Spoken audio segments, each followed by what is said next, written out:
It happened to me 1 year ago. A year ago, during our final exams, I still had a lot of studying left to do. Normally, our school library would close at 5 p.m. But because of the exams, the school decided to keep it open until midnight. This way, students could stay longer and prepare. Since my house wasn't far from the school, I preferred studying in the quiet library rather than at home.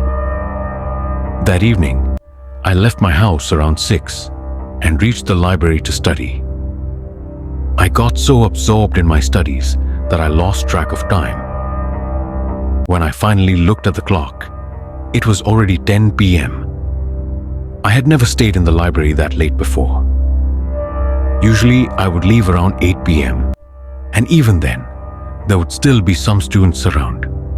But at 10, the library was completely silent. I only had about 10 to 15 minutes of work left, so I decided to finish quickly before heading home.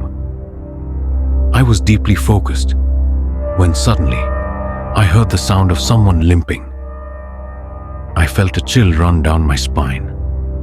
The sound was coming from between the bookshelves. I didn't wait to see what it was. I grabbed my things and rushed out of the library. There's a long corridor outside our school library, and at the end of it, if you turn right, you'll find the exit door. As I hurried through the corridor, getting closer to the exit, I suddenly noticed a woman standing at the far end. I had no idea who she was, but the closer I got, the more uneasy I felt. My whole body tensed with discomfort. Unable to hold back, I called out, "Who's there?" The moment I spoke, she vanished within seconds. I let out a shaky breath of relief and stepped outside. By then, I was exhausted and hungry, barely able to walk properly. But as I looked around, I noticed something strange. The street was completely empty. That road is usually busy, even at night, with people walking by. But tonight, there was no one. Panic set in. I kept my eyes on the ground as I walked. I was almost home when suddenly I noticed a shadow stretching towards me, despite no one being around. I hesitated, then slowly lifted my head. That's when I saw her. A woman was walking ahead of me. Something about her seemed very strange. She looked weak, as if she was struggling to walk. She moved so slowly that I caught up to her in no time. Now that I was closer, I could see her more clearly. Her clothes were ragged and dirty. Her hands and feet were twisted unnaturally. Her messy hair covered parts of her face. A strong sense of dread filled me. My instinct screamed at me to stop. I didn't dare overtake her. Then suddenly she spoke. "Did you see my daughter?" she asked. Her voice was hollow and distant. I froze. I was so shocked that I couldn't even speak. My mind went blank.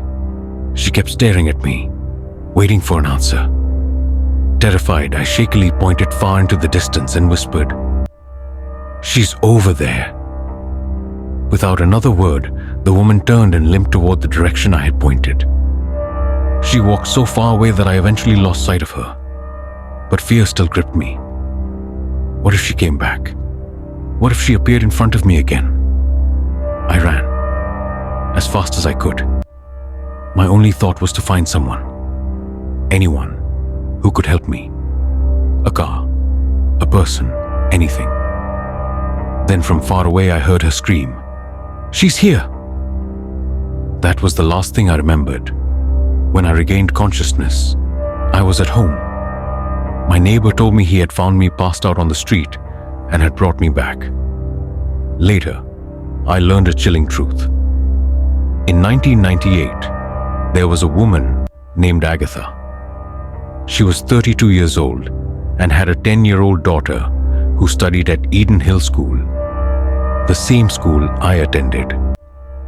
One day, while playing with her friends, the little girl had a terrible accident and died. Agatha was devastated. She couldn't accept the loss of her child. Since then, her ghost has been seen wandering around Eden Hill School and the surrounding area, desperately searching for her lost daughter. Even now, she still roams, hoping to find her little girl again. Hi everyone, I hope you liked the story. Don't forget to leave a comment and subscribe to my channel if you haven't already. I'll be back with another creepy story soon. Until then, take care and stay safe.